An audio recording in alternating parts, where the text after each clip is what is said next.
और इसीलिए इसे हम हिंदी इंग्लिश में रिकॉर्ड करने वाले हैं, राइट। तो इस लाइव इंटरैक्टिव सेशन में आपका बहुत बहुत स्वागत है।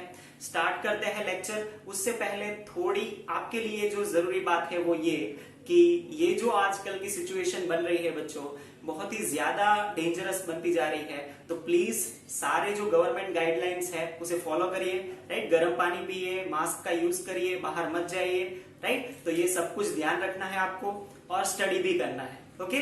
तो ये बहुत ध्यान रखना है क्योंकि अपनी हेल्थ बहुत ही ज्यादा इंपॉर्टेंट है, ओके। तो इसका ध्यान रखते हुए आपको पढ़ाई करना है। चलो तो स्टार्ट करते हैं। आज का जो लेक्चर है वो स्पेशल लेक्चर है जेईई नीट के लिए। क्यों?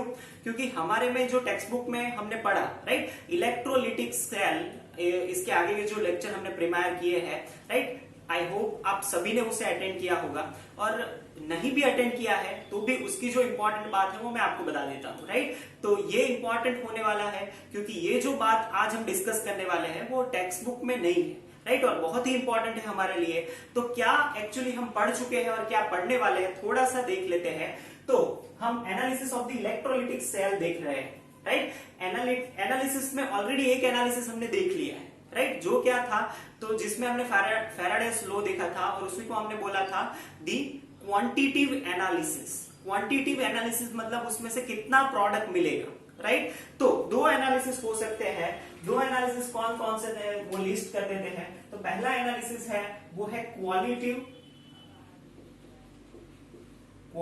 एनालिसिस, और दूसरा जो इंपॉर्टेंट है और आई होप हमने देख लिया है, राइट, वो है क्वांटिटिव।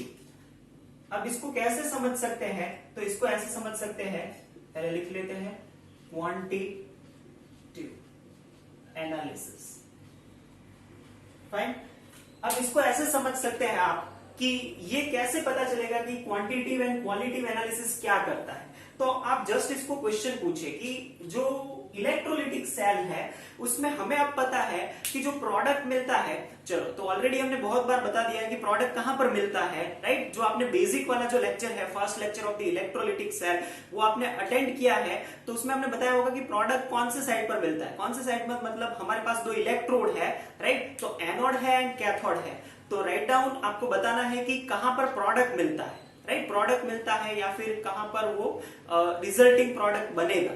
तो कहां पर हमें बाहर निकल के मिलेगा वो प्रोडक्ट, वो एनोड है या फिर कैथोड, वो आपको बताना है, ओके। ओके, फटाफट बताइए। काफी बच्चों ने बता दिया है, काफी लोगों को याद है, ओके फाइन, राइट। सबको पता है कि जो प्रोडक्ट है वो कैथोड की ओर मिलता है, राइट, ये हमने ऑलरेडी देख लिया है। तो जो कैथोड पर प्रोडक्ट मिलेगा वो प्रोडक्ट क्या होगा, राइट। तो जो क्वालिटिव एनालिसिस हम करने वाले हैं उससे हमें पता चलेगा कि व्हाट प्रोडक्ट, कौन सा प्रोडक्ट, व्हाट और विच, व्हाट प्रोडक्ट, व्हाट और दी विच,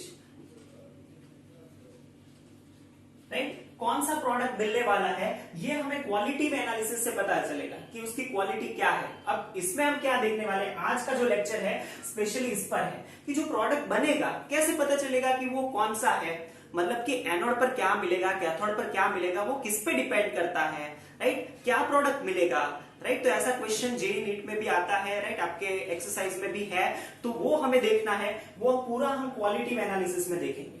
और दूसरा है क्वांटिटिव एनालिसिस। आई होप इसके आगे का लेक्चर है उसमें हमने थोड़ा बहुत देख लिया है, जिसमें फैराडेज लॉ हमने देखा है।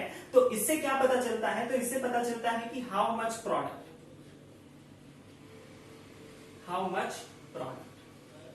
मतलब कितना प्रोडक्ट मिलेगा, सॉरी। तो इससे पता चलता है कि आपने फैराडेज लॉ देखा होगा, तो उसमें हमें क्या अल्टीमेटली पता चलता है? तो अल्टीमेटली हमें यह पता चलता है कि कैथोड पर जो डिपॉजिट होने वाला मेटल है उसका क्वांटिटी कितना होगा, कितना मोल होगा या फिर कितने ग्राम्स होगा, राइट। तो वो हम किससे फाइंड कर सकते हैं? Using the quantitative analysis. और आपने नहीं अटेंड किया है तो ये लेक्चर खत्म होने के बाद वो अटेंड करिए, जिसमें हमने बहुत अच्छे एग्जांपल लेके सॉल्व किया है कि क्वांटिटिव एनालिसिस कैसे करना है यूजिंग द फैराडेज लॉ, और उसमें शॉर्टकट भी बताया है, राइट। तो इस लेक्चर के एंड में भी हम थोड़ा सा इसके बारे में देखने वाले हैं। तो मेन जो फोकस आज के लेक्चर का है वो है क्वालिटेटिव एनालिसिस। क्वालिटिव एनालिसिस कि एक्चुअली इससे प्रोडक्ट जो बनता है वो किस पे डिपेंड करता है या फिर क्या है। तो स्टार्ट करते हैं। जो मेन और मेजर आज का फोकस है वो है क्वालिटेटिव एनालिसिस, राइट, कि प्रोडक्ट कौन सा मिलेगा किस पे डिपेंड करता है।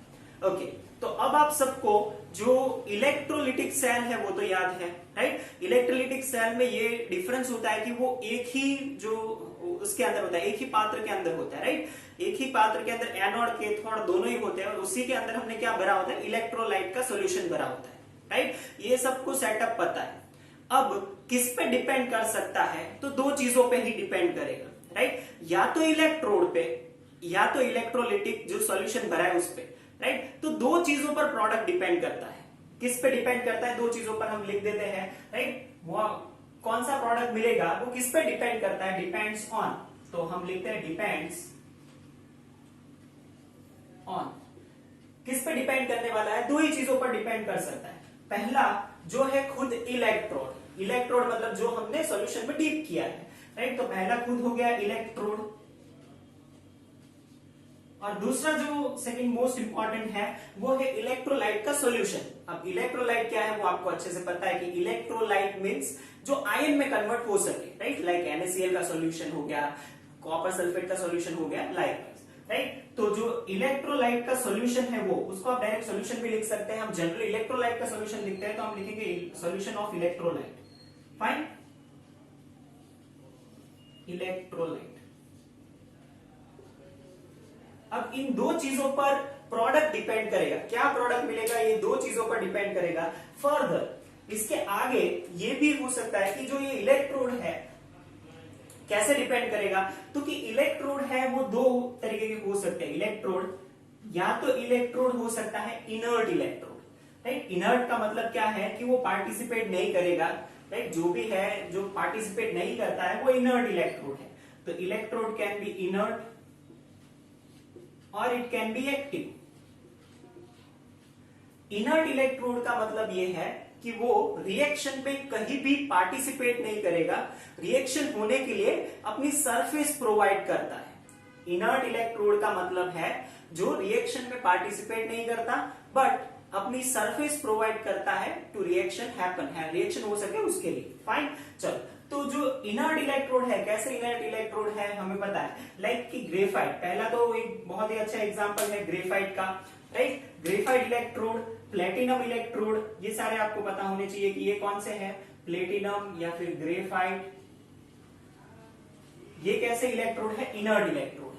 से एक्टिव इलेक्ट्रोड मतलब एक्टिव इलेक्ट्रोड ये बहुत ही स्पेशल केस है, राइट। हम इसको अभी डीपली पढ़ने वाले हैं। एक्टिव इलेक्ट्रोड मतलब वो खुद पार्टिसिपेट करेगा, right. Like the metallic electrode, metal के जितने भी इलेक्ट्रोड है, जैसे आपने ले लिया सिल्वर का इलेक्ट्रोड तो सिल्वर खुद पार्टिसिपेट करेगा।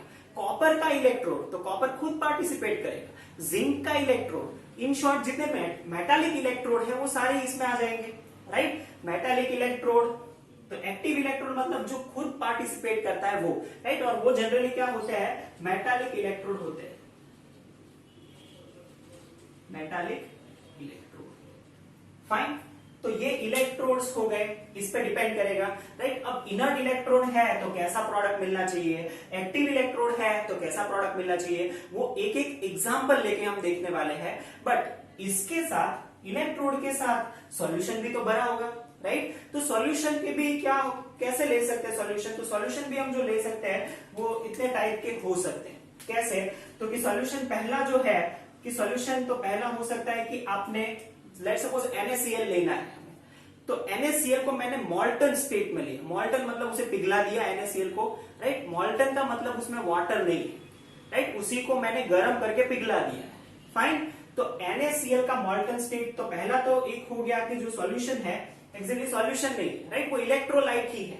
सॉल्यूशन कब बनता है, जब हम उसमें सॉल्यूट सॉल्वेंट दोनों ऐड करते हैं, right. But as a electrolyte क्या है, तो कि मॉल्टन स्टेट में वो हो सकता है, मॉल्टन स्टेट, राइट। दूसरा क्या हो सकता है, अब सॉल्यूशन हो सकता है। तो सॉल्यूशन में क्या हो सकता है, तो सॉल्यूशन बनाया हमने, राइट। जनरली वाटर को लेके सॉल्यूशन बनाया, तो सॉल्यूशन दो हो सकते हैं, या तो डाइल्यूटेड होगा या तो कंसंट्रेटेड होगा, डाइल्यूटेड या फिर कंसंट्रेटेड। अब देखो हर एक के लिए एक केस बनेगा, कैसा केस, तो इनर्ट इलेक्ट्रोड को लेके हम मॉल्टन स्टेट में कर सकते हैं, हाँ कर सकते हैं। इनर्ट इलेक्ट्रोड को लेके डाइल्यूटेड इलेक्ट्रोलाइट का कर सकते हैं इलेक्ट्रोलिसिस, हाँ कर सकते हैं। इनर्ट इलेक्ट्रोड को लेके कंसंट्रेटेड का भी कर सकते हैं, यस कर सकते हैं। इसका मतलब इनर्ट को लेके ये 3 केस हो गए, और लास्ट जो केस होगा वो एक्टिव इलेक्ट्रोड के लिए होगा, जो हम सेपरेटली देखेंगे क्योंकि वो बहुत ही स्पेशल केस है और बहुत ही इजी और बहुत मस्त केस है। फाइन, तो ये हो गया कि किस पे डिपेंड करता है, राइट। अभी हम ये जो क्वांटिटेटिव एनालिसिस है उस पे नहीं जा रहे हैं, राइट। तो ये हमारे लिए इंपॉर्टेंट है। आई होप आपने लिख लिया होगा, राइट। नहीं लिखा है तो आप स्क्रीनशॉट ले सकते हैं, राइट, बाद में भी लिख सकते हैं। फाइन, तो बाकी सब डिस्टर्ब ना हो तो हम आगे बढ़े। ओके, चलो, तो पहला तो हमें पता चल गया कि इतने इलेक्ट्रोड है, तो हर एक का केस बनाएंगे, राइट। इनर्ट को लेके मॉल्टन लेंगे, इनर्ट को लेके डाइल्यूटेड लेंगे, इनर्ट को लेके कॉन्सेंट्रेटेड सॉल्यूशन लेंगे। अब आपको ये समझ में आना चाहिए कि एक्चुअली सिचुएशन क्या हो रही है। एक इलेक्ट्रोलाइटिक सेल है, उसके अंदर मैंने प्लेटिनम इलेक्ट्रोड को डीप किया है, और उसके अंदर में मॉल्टन स्टेट का कोई NaCl क्या या फिर कुछ भी भर रहा हूं। समझ में आ रहा है, राइट। सेम हमने क्या भरा है कि डाइल्यूटेड सॉल्यूशन भर रहा हूं इनर्ट इलेक्ट्रोड को लेके। तो ये आपको माइंड में ये ऐसा समझ के चलना है कि एक्चुअली ये हो रहा है। फाइन, चलो, तो इन सभी के केस बनाते हैं और एक एक एग्जाम्पल लेके अच्छे से सॉल्व करते हैं कि क्या होगा। ठीक,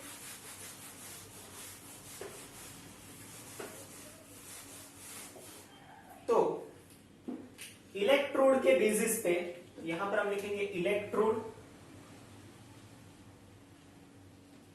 राइट, और यहां पर लिखेंगे इलेक्ट्रोलाइट। दो ही है, राइट, इलेक्ट्रोड एंड इलेक्ट्रोलाइट। तो इलेक्ट्रोड मैंने ले लिया सपोज इनर्ट इलेक्ट्रोड। अभी जितने भी बात हम करेंगे वो सारे इनर्ट इलेक्ट्रोड की बात कर रहे हैं, राइट, और उसके लिए सारे जो केसेस बनाएंगे inert electrode. Fine, inert electrode के साथ मैंने इलेक्ट्रोलाइट का जो सोल्यूशन लिया है वो मैंने लिया है मॉल्टन स्टेट, राइट। तो इलेक्ट्रोड है इनर्ट, इलेक्ट्रोलाइट है मॉल्टन स्टेट में। तो जो एनोड एंड कैथोड पर जो मिलेगा वो क्या मिलना चाहिए, तो ये हो गया हमारा केस 1, केस 1, राइट। आप कहीं पर भी केस 1 लिख दीजिए, एक जगह नहीं है, मैं यहां पर लिख रहा हूं। ये हो गया केस 1। केस 1 में कंडीशन क्या है, आप इस तरह से लिखिए, ऊपर केस 1 लिखिए, नीचे लिखिए इलेक्ट्रोड इलेक्ट्रोलाइट। फाइन, तो ये चेंज होता जाएगा। तो ये हो गया केस 1 जिसमें इनर्ट इलेक्ट्रोड है, मॉल्टन स्टेट में ये है। तो क्या हो सकता है, तो एक एग्जांपल लेके हम ट्राई करते हैं इसको समझने की। एग्जांपल ले लेते हैं, जनरली हम जितने भी लेंगे NaCl का एग्जांपल लेंगे, राइट। NaCl क्योंकि वो फेमस भी है, हम जानते भी है, राइट।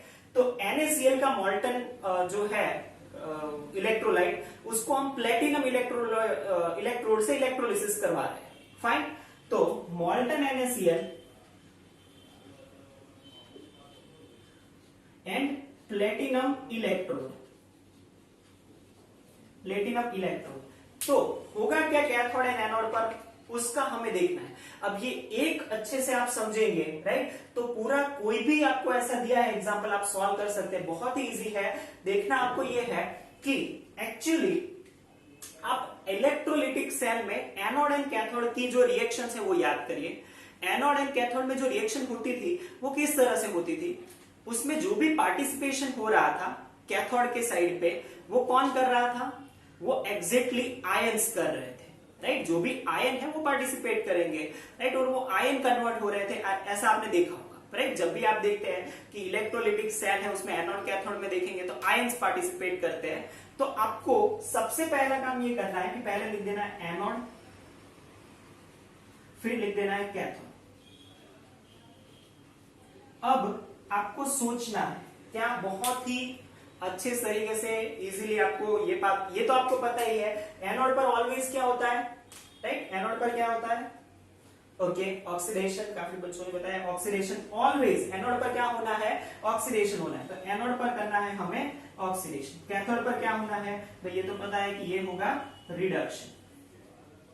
तो एनोड पर ऑक्सीडेशन, कैथोड पर रिडक्शन।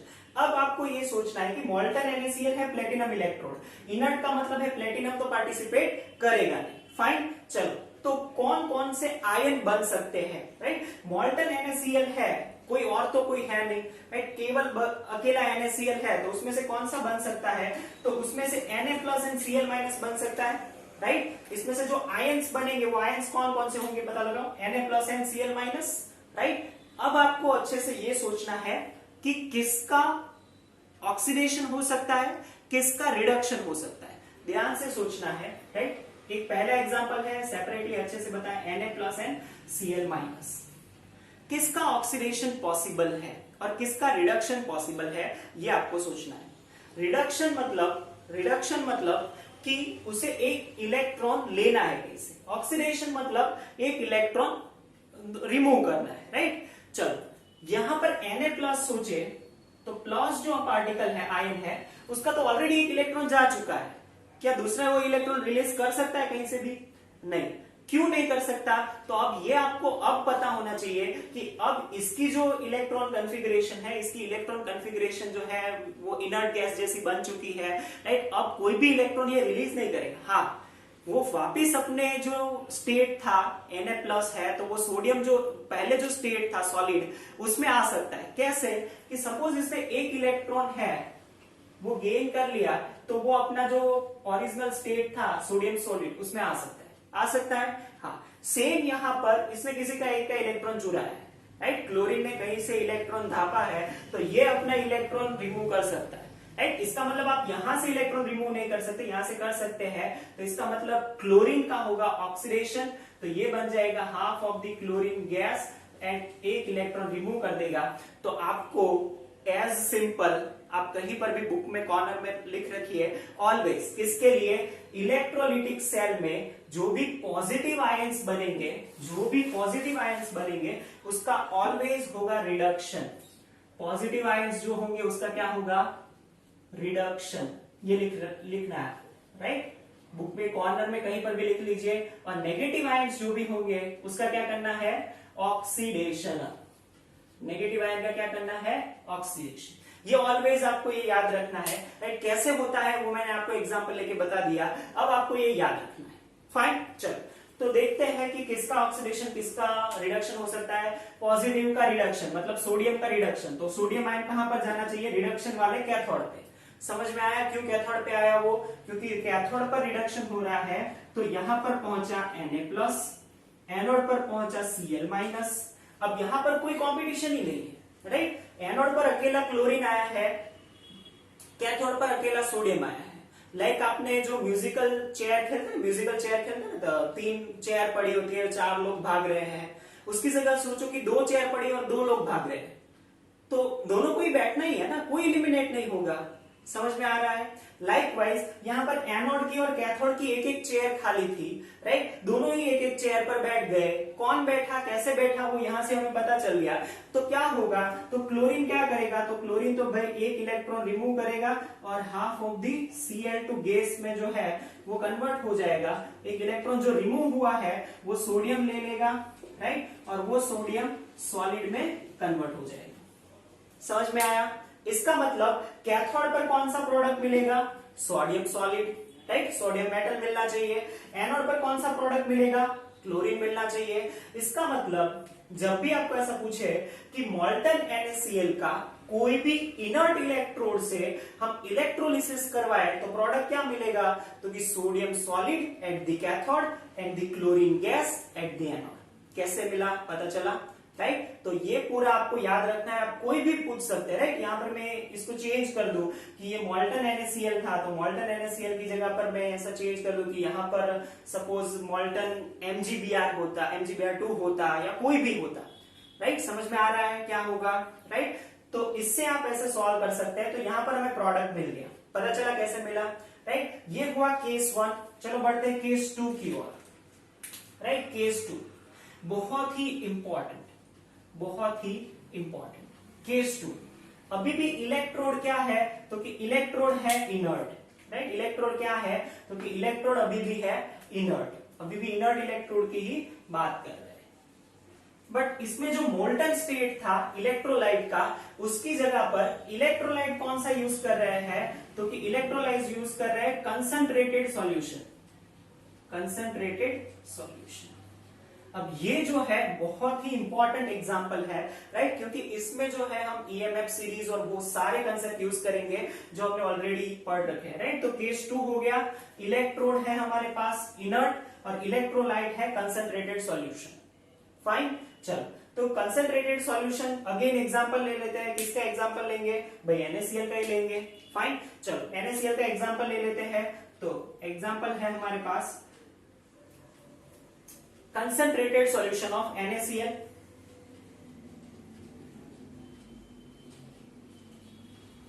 राइट, और उसको हम क्या करवा रहे हैं, इनर्ट इलेक्ट्रोड। इनर्ट कौन सा है, तो प्लेटिनम इलेक्ट्रोड ले लेते हैं, राइट, प्लेटिनम ग्रेफाइट कोई भी ले सकते हैं आप, प्लेटिनम इलेक्ट्रोड। इससे हम इलेक्ट्रोलिसिस कर रहे हैं, तो एनोड एंड कैथोड पर क्या आएगा वो आपको सोचना है, राइट। बट अब यहां पर केस चेंज हो चुका है, क्यों, क्योंकि यहां पर कंसंट्रेटेड सॉल्यूशन है, और जब भी सॉल्यूशन होता है तो उसके अंदर सॉल्यूट भी होता है और सॉल्वेंट भी होता है, जो कि यहां पर होगा H2O। समझ में आया, राइट। दूसरी बात कि यहां पर अब कंपटीशन होगा, ये रहेगी सिचुएशन सेम, एनोड पे कैथोड पे क्या आएगा, तो कि एनोड पे भी होना है क्या, ऑक्सीडेशन, तो वहां पर कौन से आयन आएंगे, नेगेटिव आयंस आएंगे, यहां पर कौन से आयन आएंगे, पॉजिटिव आयंस आएंगे। बट इंपॉर्टेंट ये है कि अब यहां पर नंबर ऑफ आयंस चेंज हो चुके हैं। भाई चेयर तो बची है 2 ही, बट यहां पर आयंस जो भागने वाले बच्चे वो हो गए 4, राइट, जो म्यूजिकल चेयर का हमने एग्जाम लिया था। कैसे, तो कि एक तो आएंगे NaCl से जो है वो, राइट, NaCl से कौन कौन से आयन आएंगे, Na+NCl-, सबको पता है भाई, राइट। तो Na+NCl-, Na+ कहां जाना चाहिए, तो कि पॉजिटिव आयंस, मतलब रिडक्शन, तो रिडक्शन होगा तो वो उसे कहां आना चाहिए, कैथोड पे, राइट। तो एक तो यहां आया Na+, तो पहला जो आयन है वो कौन सा है, पहला आयन है Na+। दूसरा जो आयन यहां पर आया, राइट, वो है Cl-, obviously negative ion, oxidation, anode, right, तो कहां पर आएगा, Cl-। बट यहां पर दिक्कत है, क्या दिक्कत है, यहां पर कंपटीशन हो रहा है। क्या कंपटीशन हो रहा है, तो ये एक चेयर के लिए यहां पर 2 आयंस आएंगे, और दूसरे आयंस कहां से आएंगे, from this H2O, right. H2O भी आयनिक है, तो वो भी H+OH- में कन्वर्ट होगा, तो इससे भी H+ एंड OH-, H+, तो वो होगा रिडक्शन, तो वो जाएगा कैथोड पे, तो वो यहां पर आके अटकेगा H+।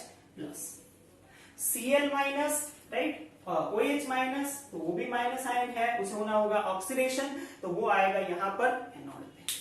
समझ में आया, फाइन, राइट। अब तो कंफ्यूजन हो गया, राइट। अब रियल क्वेश्चन अब आता है कि अब इन दोनों में से कौन सा ज्यादा, एनोड पर क्या करना है, ऑक्सीडेशन, कौन ऑक्सीडेशन होगा, किसका ऑक्सीडेशन होगा, राइट, और यहां पर किसका रिडक्शन होगा। तो अब इन दोनों में से चूज करना है, राइट, हमें चूज नहीं करना है। ये कोई म्यूजिकल चेयर नहीं है कि जो भागेगा पहले वो पहुंच जाएगा, बट थोड़ा सा तो म्यूजिकल चेयर जैसा ही है। कैसे, तो हमने ऑलरेडी रिडक्शन पोटेंशियल की जो सीरीज है, EMF सीरीज जो है, राइट, तो वो हमने पढ़ रखी है, याद करो, राइट। जिसने EMF सीरीज है बुक में, फटाफट EMF सीरीज निकालो, क्योंकि उसके बेसिस पर हम इसको सॉल्व करेंगे, राइट। ये एग्जांपल में सॉल्व करूंगा, राइट, आपको उसमें से देखना है और बताना है, फाइन। चलो, सिंपली रिडक्शन पोटेंशियल की वो सीरीज जो है वो रिडक्शन पोटेंशियल की है, राइट। तो हम रिडक्शन पोटेंशियल वाला देख लेते हैं। रिडक्शन कहां पर होता है, कैथोड पे होता है, फाइन। चलो, अब रिडक्शन पोटेंशियल की जो वैल्यूज है EMF सीरीज का, आई थिंक जो अगला लेक्चर होगा, इसके पहले के लेक्चर में आपने सीखा होगा कि रिडक्शन पोटेंशियल का मतलब क्या है, टेंडेंसी टू गेट रिड्यूस, ऐसा हमने बोला ना वहां पर कि EMF का मतलब है जो E सेल है, राइट, E सेल जो हाफ सेल के लिए E सेल है, उसका मतलब है टेंडेंसी टू गेट रिड्यूस। क्यों रिड्यूस, क्योंकि IUPAC ने बोला है कि जो EMF की वैल्यूज है वो सारी रिडक्शन पोटेंशियल की वैल्यूज है, और रिडक्शन पोटेंशियल का मतलब होता है टेंडेंसी टू गेट रिड्यूस। जिसका जितना ज्यादा EMF उसकी उतनी टेंडेंसी ज्यादा, इसका मतलब जिसकी ज्यादा होगी टेंडेंसी रिड्यूस होने की, वो पहले रिड्यूस हो जाएगा। भाई समझ में आ रहा है कैसे, कि जो म्यूजिकल चेयर में जो बच्चा तेज भाग के पहले चेयर पे बैठ जाएगा, राइट, जिसकी तेज होगी, राइट, भागने की क्षमता, तो वो पहले बैठ जाएगा। इन दोनों में से जिसका रिडक्शन पोटेंशियल ज्यादा होगा वो पहले बैठ जाएगा, रिड्यूस हो जाएगा। सोचो कितना है, चेक करो, राइट, चेक करो, अभी चेक करो। सोडियम का एंड H+ का रिडक्शन पोटेंशियल की वैल्यूज चेक करो, राइट। भाई है, इसका तो सबको पता है, राइट, इसका क्या होता है 0.0, चलो ये तो मुझे पता है, राइट, ये हो गया 0.0, इससे लिखिए, किससे लिख देते हैं, इसका होता है 0.0 वोल्ट, राइट। सोडियम का मिला आपको, राइट, नीचे होगा, राइट, माइनस में मिल गया सबको, ओके फाइन, काफी बच्चों को मिल गया है। ये एक बात नोट करो, जितनी भी वैल्यूज है रखो अपने पास, बहुत ही अच्छा, आपने सबने देख लिया, राइट। Na+ का जो भी वैल्यू है वो तो भाई नेगेटिव है, राइट। ये नेगेटिव वैल्यूज है और ये जीरो वैल्यूज है, राइट। ये माइनस जितना भी वोल्ट, -23 वोल्ट जितना भी वोल्ट, -0.23 वोल्ट समथिंग होगा, राइट। तो ये नेगेटिव वैल्यू है, ये जीरो है। कौन ज्यादा है? ऑब्वियसली दिख रहा है कि हाइड्रोजन ज्यादा है। इसका मतलब कि इसकी टेंडेंसी टू गेट रिड्यूस ज्यादा है कंपेयर टू सोडियम। सोडियम के कंपेयर में इसकी टेंडेंसी टू गेट रिड्यूस ज्यादा है, तो ये यहां पर रिड्यूस नहीं होगा, ये एज इट इज रहेगा। ये H+ जो है वो रिड्यूस हो जाएगा, और रिड्यूस होगा तो कैथोड पर क्या बनेगा? तो कैथोड पर बनना चाहिए H+ जो है वो एक इलेक्ट्रॉन ले लेगा और half of the H2 gas release कर देगा। तो इसका मतलब कैथोड पर सोडियम एज इट इज यहां पर बचा रहेगा सॉल्यूशन में, और H2 बाहर निकल जाएगा। समझ में आ रहा है कैसे, राइट। और एक बार अच्छे से देख लेते हैं, काफी बच्चों को किसी को दिक्कत ना आए इसलिए, राइट। कैसे सोचना है, राइट। यहां पर कैथोड पर क्या होता है? रिडक्शन। तो जिसका रिडक्शन पोटेंशियल अच्छा है, ज्यादा है, वो रिड्यूस होगा। सोडियम का है माइनस समथिंग, -0.23 वोल्ट, इसका है 0.0 वोल्ट। तो किसका ज्यादा है? जीरो ज्यादा है माइनस की कंपेयर में, तो ये ज्यादा है, तो ये पहले रिड्यूस हो जाएगा। ये एज इट इज यहां पर रहेगा, तो ये यहां पर ही रहेगा, तो H+ का रिड्यूस होकर बाहर निकल जाएगा। फाइन, समझ में आया ये, राइट। तो ये याद रखना है अच्छे से, ओके। चलो, सेम कंपैरिजन हम इसमें करें, बट इसमें एक दिक्कत है क्या कि एनोड पर तो होता है ऑक्सीडेशन, मतलब हमें कंपेयर क्या करना चाहिए? उसका ऑक्सीडेशन पोटेंशियल कंपेयर करना चाहिए, बट हमारे पास क्या है? रिडक्शन पोटेंशियल की वैल्यूज है। प्लीज कंफ्यूज मत होना, क्या है हमारे पास? होना चाहिए यहां पर ऑक्सीडेशन, तो इसका मतलब जिसका ऑक्सीडेशन पोटेंशियल ज्यादा है वो ऑक्सीडाइज होगा, बट हमारे पास तो वैल्यूज है नहीं ऑक्सीडेशन पोटेंशियल की। जो टेबल दिया है वो तो रिडक्शन पोटेंशियल का है। तो सिंपल क्या होता है, याद है, oxidation potential is minus of the reduction potential है।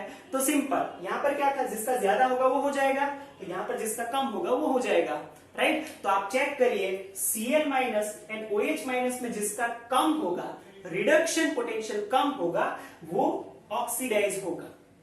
और ये भी बोल सकते हैं कि जिसका ऑक्सीडेशन पोटेंशियल इन दोनों में ज्यादा होगा वो ऑक्सीडाइज होगा। अब ऑक्सीडेशन पोटेंशियल कैसे निकालना है?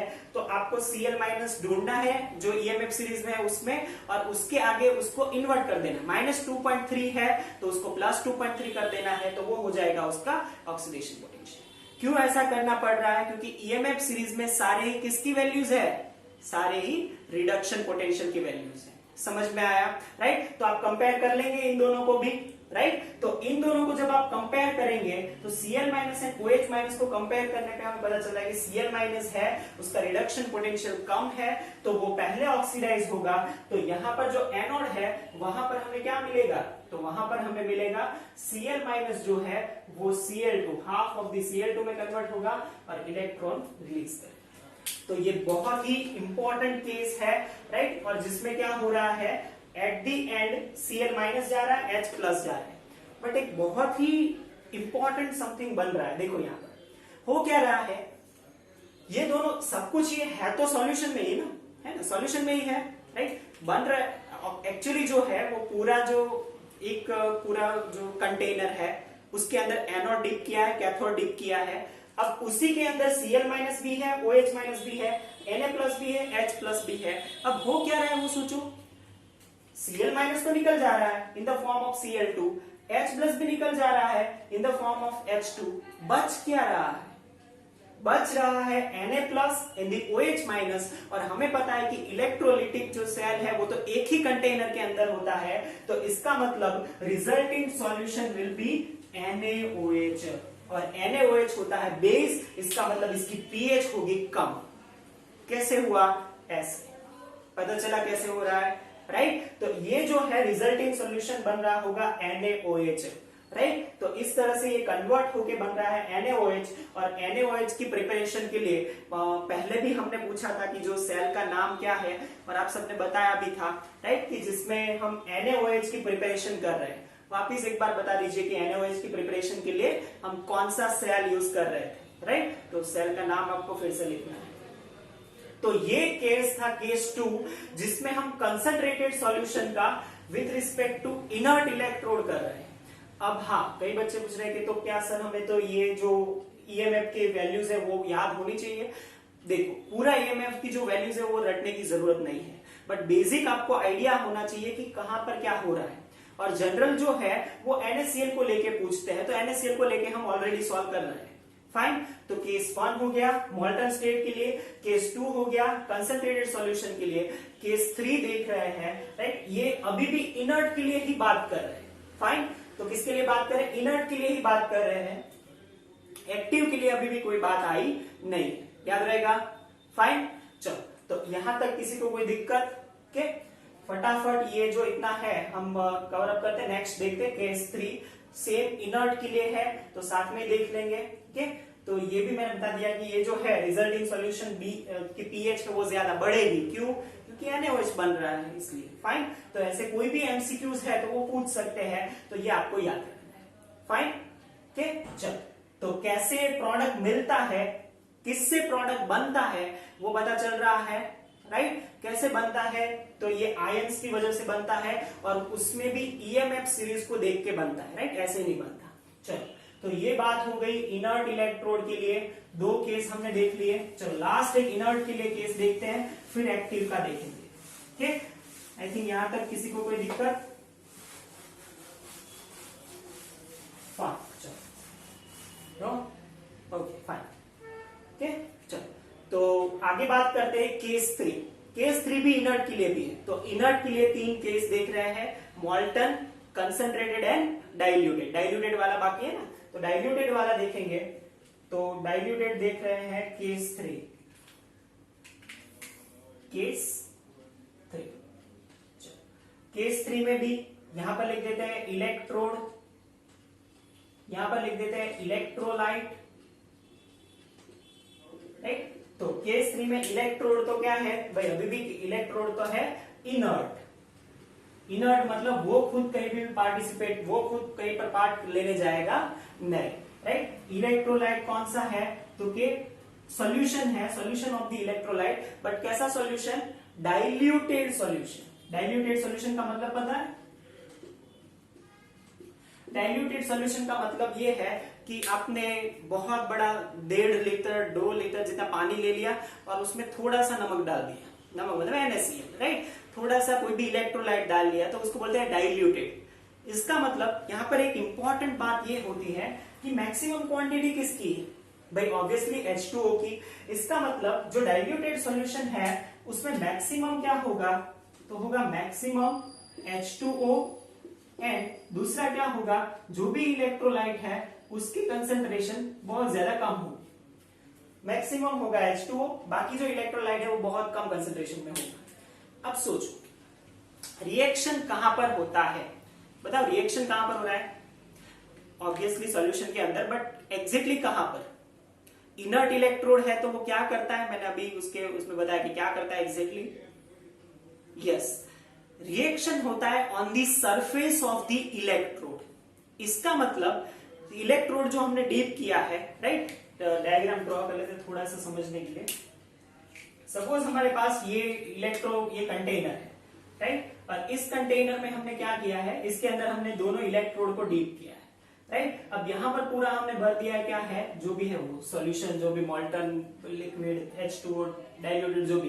फाइन, अब होगा क्या? सोचो, होगा ये कि इस इलेक्ट्रोड पर कौन पास आएगा? वो पहले इलेक्ट्रोलाइट हो जाएगा, राइट। उसको प्रायोरिटी देनी है। कैसे? सोचो कि ये इलेक्ट्रोलाइट है, राइट, ये पूरा इलेक्ट्रोलाइट है।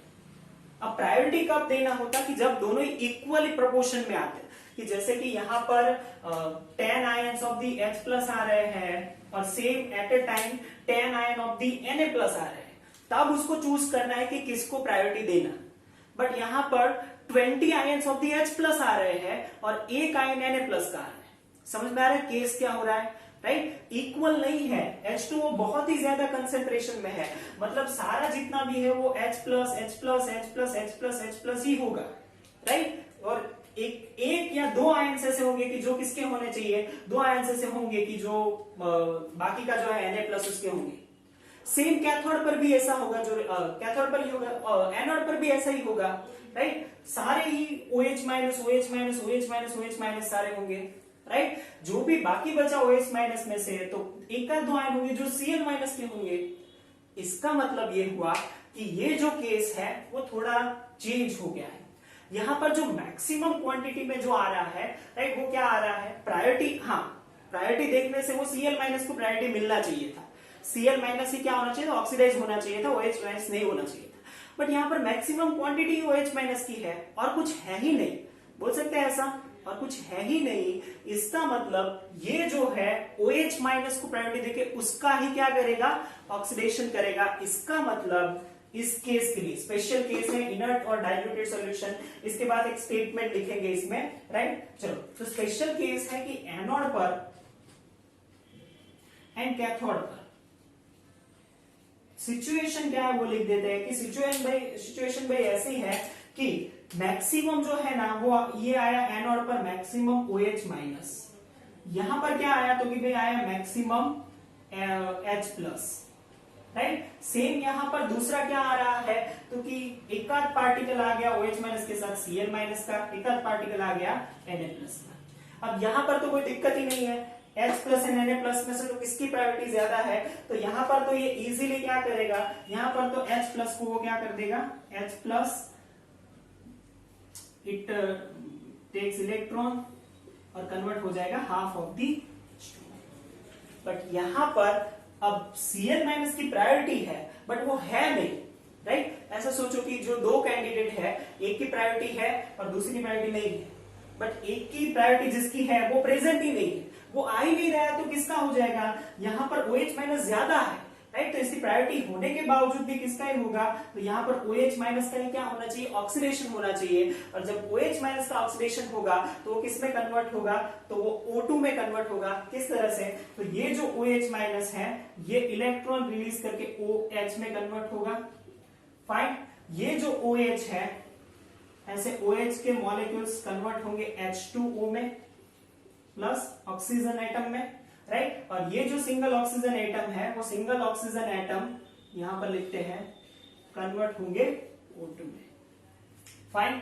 तो यहां पर दो ऑक्सीजन है, अब इन सबको साथ में लिखना है ना, क्योंकि ये जो है एक ही रिएक्शन होता है OH माइनस का, तो ये ऐसे तीन रिएक्शन तीन स्टेप में होता है। देखो, पहले OH माइनस है ये इसमें कन्वर्ट होगा, एक इलेक्ट्रॉन रिलीज करके, फिर ये जो OH आयन है वो H2O पार्टिकल में कन्वर्ट होंगे।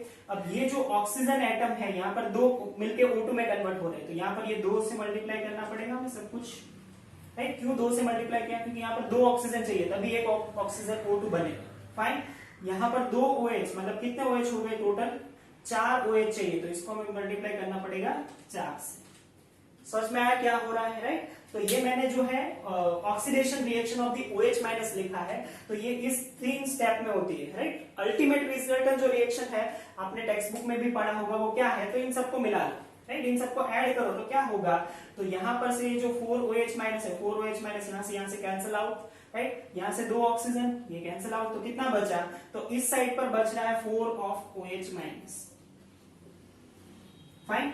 और इस साइड पर क्या बच रहा है, तो कि 4 of the electron plus 2 H2O plus O2 gas. देखो आगे इंपॉर्टेंट ये रिएक्शन, राइट। आपने जो जनरल पढ़ा होगा वो ये रिएक्शन होगा जो आपको टेक्स्ट बुक में मिलता है, बट वो कहां से आया है, तो ये 3 स्टेप से बनता है, फाइन। ओके, नहीं समझ में आया है तो फिर से एक बार देख लेते हैं, राइट। आई थिंक काफी बच्चों को दिक्कत हो रही है, राइट। क्या हुआ, तो कि OH माइनस जो है उसे एक इलेक्ट्रॉन रिलीज करना था, तो OH माइनस ने OH में कन्वर्ट होकर एक इलेक्ट्रॉन रिलीज कर दिया, तो बचा तो OH, राइट। ये जो OH का एटम है वो मिलके अकेला तो रह नहीं सकता, तो उस OH एटम ने मिलके H2O बना लिया और एक ऑक्सीजन का फ्री रेडिकल फ्री कर दिया। ऑक्सीजन का फ्री रेडिकल फ्री होने के बाद ऑक्सीजन भी फ्री नहीं रह सकता, तो वो 2 एटम मिलके O2 में कन्वर्ट हो गए। फिर हमने इसको बैलेंस किया कि ये 2 एटम चाहिए, तो यहां पर 2 एटम बनने चाहिए, राइट। तो दोनों सबको 2 से मल्टीप्लाई कर दिया, राइट। तो इसके लिए 4 OH माइनस चाहिए, तो यहाँ पर 4 से मल्टीप्लाई कर दिया। अब इन तीनों को ऐड कर दिया क्योंकि रिएक्शन तो एक साथ ही होगी, राइट। तो इन तीनों को जब ऐड कर दिया तो ये सारा कट गया, जो बचा है वो ये रिएक्शन है। एक इंपॉर्टेंट बात यहां से ये समझ में आती है कि 1 मोल ऑफ O2 प्रोड्यूस करने के लिए 4 फेराडे ऑफ द इलेक्ट्रॉन चाहिए। समझ में आ रहा है, 4 Faraday 4 mole of the electron, तो ये बहुत इंपॉर्टेंट है, ये आपको याद रखना है, जबकि H2 प्रोड्यूस करने के लिए 2 फैराडे चाहिए, 1 मोल H2 प्रोड्यूस करने के लिए 2 फैराडे चाहिए, but 1 mole of O2 produce करने के लिए 4 फैराडे चाहिए। कैसे? तो ये रहा रिएक्शन, राइट। तो यहां पर होगा OH माइनस का जो है और यहां पर होगा H plus, right. NaCl as it is रहेगा। तो यहां पर ऐसा पूछ सकते कि क्या NaCl की कंसंट्रेशन बदलेगी इसमें, राइट। इसमें NaCl की कंसंट्रेशन बदल सकती है? सोचो भाई, NaCl का तो कुछ हो ही नहीं रहा है, Na plus as it is solution में है, Cl माइनस भी एज इट इज सोल्यूशन में है, तो इसका मतलब NaCl में कोई डिफरेंस नहीं होगा, वो एज इट इज सोल्यूशन में पड़ा रहेगा, तो NaCl की कंसंट्रेशन चेंज नहीं होने वाली। याद रहेगा इतना, राइट। बहुत ही इंपॉर्टेंट केस है case 3 of the diluted solution, और इसमें हम एक स्टेटमेंट जो मैंने आपको बोला वो लिखने वाले हैं, और वो स्टेटमेंट ये है कि जब भी हम डाइल्यूटेड सॉल्यूशन कोई भी लेते हैं, जब भी हम डाइल्यूटेड और द वेरी डाइल्यूटेड सॉल्यूशन लेते हैं, तो उसमें H2O का ही ऑक्सीडेशन एंड H2O का ही रिडक्शन होता है। क्या होता है? H2O का ही ऑक्सीडेशन एंड H2O का रिडक्शन। तो ये आपको लिखना है कि केस जो 3 है, राइट, 3 है, केस 3 2 ओके। तो केस 3 है जिसमें डाइल्यूटेड सॉल्यूशन है, तो किसका ऑक्सीडेशन किसका रिडक्शन होगा? सिंपल ऑक्सीडेशन एंड रिडक्शन दोनों ही H2O का ही होगा। H2O gets reduced and oxidized, right. तो ये आपको लिखना है स्टेटमेंट। तो डाइल्यूटेड सॉल्यूशन है तो इजीली सॉल्व हो जाएगा। तो देखो कितना सिंपल हो गया। हमने 3 केस देखे इनर्ट इलेक्ट्रोड के लिए। एक मॉल्टन वाला देखा, मॉल्टन में तो कोई दिक्कत ही नहीं है क्योंकि कोई कॉम्पिटिटर नहीं है, तो जो भी NaCl था तो Na प्लस Cl माइनस मिला, राइट, इसमें कोई प्रॉब्लम नहीं है। लास्ट एक केस देखा जिसमें डाइल्यूटेड सॉल्यूशन देखा, उसमें भी फिक्स हो गया कि H2O का ही होना है, राइट। और बीच का जो स्टेट था कंसंट्रेटेड, उसी में हमें कंपेयर करना है कि किसका हो सकता है। फाइन। तो इस तरह से बहुत ही इजी हो गया। और लास्ट का भी बहुत इजी है, राइट। लास्ट जो केस है वो बहुत ही इजी है। क्यों? क्योंकि उसमें भी ऐसा ही है। लास्ट जो केस है, अब एक्टिव का, अब डरिए मत, लंबा लेक्चर नहीं होने वाला। अब ऐसा नहीं है कि इनर्ट के 3 केस लिए तो सेम एक्टिव के भी 3 बनेंगे ना सर, नहीं, ऐसा नहीं, राइट। क्यों? तो कि केस 4 से वो पता चल जाएगा। Case 4 in the last case. कैसे? तो इस केस में आप एक्टिव इलेक्ट्रोड ले रहे हैं और उसके साथ कोई भी state of the electrolyte लेंगे। एक्टिव इलेक्ट्रोड, बहुत ही important case, active electrode. Active electrode में आप कोई भी, राइट, एक्टिव इलेक्ट्रोड में आप फिर लीजिए मॉल्टन, राइट, या फिर आप लीजिए डाइल्यूटेड, या फिर आप लीजिए कंसंट्रेटेड, कोई फर्क नहीं पड़ता, राइट। कोई भी कंसंट्रेटेड इलेक्ट्रोलाइट लेंगे, इसमें ऑलवेज फिक्स है कि जो एक्टिव इलेक्ट्रोड है उसी का ऑक्सीडेशन एंड उसी का रिडक्शन होगा, राइट। नहीं समझ में आया? थोड़ा सा देखते हैं कैसे होगा ये, राइट। जो भी इलेक्ट्रोड है उसी का ऑक्सीडेशन उसी का रिडक्शन होगा, राइट। तो ये इरेज कर दे, यहां पर ये थोड़ा सा ज्यादा फैला हुआ है, ओके। तो ये इरेज कर देते हैं और ये स्पेशल लास्ट जो केस है एक्टिव का वो लेंगे। अब एक्टिव इलेक्ट्रोड तो आप सबको पता है ना। एक्टिव इलेक्ट्रोड मतलब मेटल के इलेक्ट्रोड। मेटल मतलब वो सोडियम हो सकता है, राइट, सिल्वर हो सकता है, या फिर कॉपर हो सकता है, जिंक हो सकता है, ये सारे हो सकते हैं। तो एक्टिव इलेक्ट्रोड हमने ले लिया, यहां पर लिख रहे हैं as for example. Active electrode ले लेते हैं सिल्वर का, राइट, सिल्वर इलेक्ट्रोड। और सिल्वर इलेक्ट्रोड के अंदर हम NaCl का मॉल्टन सॉल्यूशन भर देते हैं। मॉल्टन या फिर मॉल्टन क्यों भरना, डाइल्यूटेड भर देते हैं या फिर कंसंट्रेटेड भर देते हैं, राइट। कोई भी ले लो, राइट। सेम होने क्या वाला है वो देखने के लिए हम यहां पर चेक करते हैं।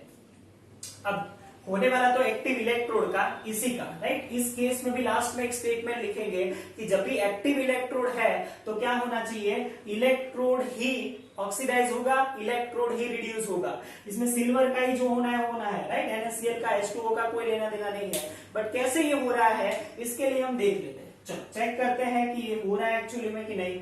चलो, तो एनोड एंड कैथोड, ये रहा एनोड, ये रहा कैथोड, फाइन। एनोड पर ऑक्सीडेशन, कैथोड पर रिडक्शन। तो एनोड पर कौन आएंगे, जो भी नेगेटिव आयंस है वो, राइट, ऑक्सीडेशन, नेगेटिव आयंस। इसमें साथ में ये भी लिख दोगे ऑक्सीडेशन कहां पर होता है कि ऑलवेज एनोड पर ही होता है, रिडक्शन कहां पर होता है? ऑलवेज कैथोड पर ही होता है। ओके, तो एनोड पर कौन से आएंगे? तो कि नेगेटिव आयंस, जितने भी नेगेटिव आयंस है वो सारे ले लीजिए। तो एनोड पर जो हमारे पास है वो आएंगे Na, Cl-, OH-। दूसरा, अब यहां पर अकेला एनोड पर यहां पर सिल्वर भी है, और एक्टिव इलेक्ट्रोड का मतलब मैंने क्या किया कहा था कि मैंने कहा था कि इलेक्ट्रोड खुद पार्टिसिपेट करेगा।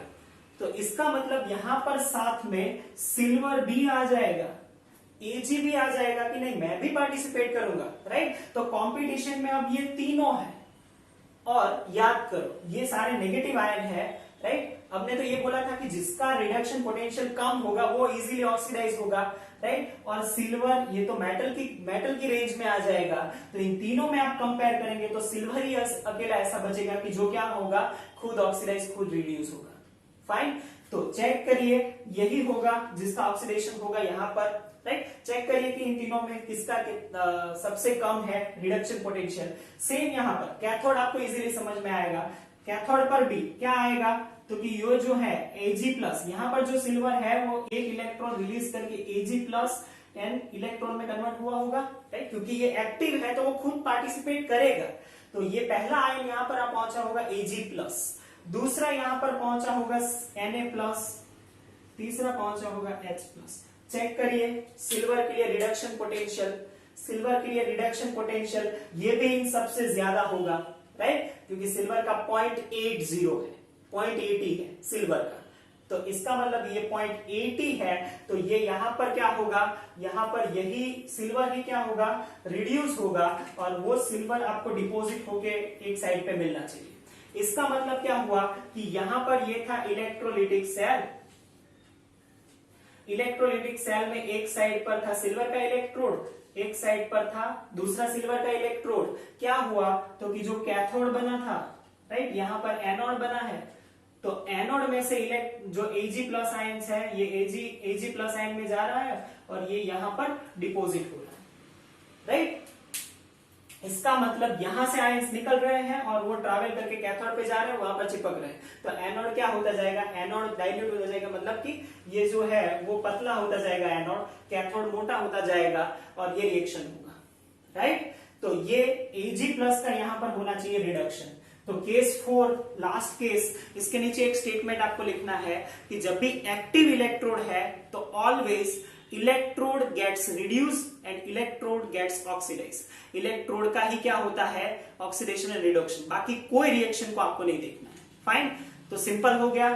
एक ही केस ऐसा मिला आपको कि जिसमें आपको चेक करने जाना पड़ेगा ईएमएफ सीरीज में। कौन सा केस? केस नंबर 2, जिसमें कंसंट्रेटेड देखा था, उसमें कंपटीशन है। बाकी सारे केस तो फिक्स हो गया, राइट, फिक्सिंग हो गया सबका, राइट। कैसे? क्योंकि केस 1 में ऑलवेज Na+Cl- दो ही चांस है तो दोनों हो जाएंगे, राइट। केस 3 में ऑलवेज H2O का ही होगा क्योंकि डाइल्यूटेड है। केस 4 में क्या होगा, क्योंकि इलेक्ट्रोड का ही होगा क्योंकि एक्टिव है।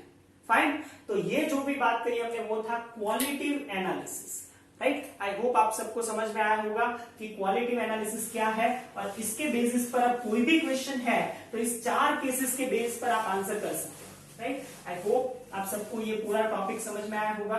तो क्वालिटिव एनालिसिस यहां पर खत्म करते हैं। तो कैसे कोई भी प्रोडक्ट मिलता है, किस पे डिपेंड करता है, कैसे आइडेंटिफाई करना है, वो पूरा हमने देखा। आपको कोई भी डाउट है तो आप डाउट सेक्शन में पूछ सकते हैं, यहाँ पर पूछ सकते हैं चैट सेक्शन में, राइट, और डायरेक्टली भी मुझे पूछ सकते हैं। ओके, तो ये all about the qualitative analysis था, राइट। क्वांटिटिव एनालिसिस ऑलरेडी हम एक बार कर चुके हैं। फिर भी आपको ऐसा लगता है कि नहीं और भी क्वेश्चन उसमें से करने हैं, और भी सॉल्व करना है, ट्रिकी क्वेश्चन कैसे आते हैं, तो उसके लिए ऑलरेडी एक लेक्चर हम प्रिपेयर करने वाले हैं, तो वो भी सून आपको पता चल जाएगा, राइट। आपने थ्रू आउट द लेक्चर हमारे साथ ज्वाइन रहे, काफी बच्चे कंटिन्यू ज्वाइन रहे हैं, राइट, और उन्होंने नोट्स भी अच्छे से बनाए होंगे। आई होप आप सबने अटेंड किया, तो बहुत बहुत थैंक यू।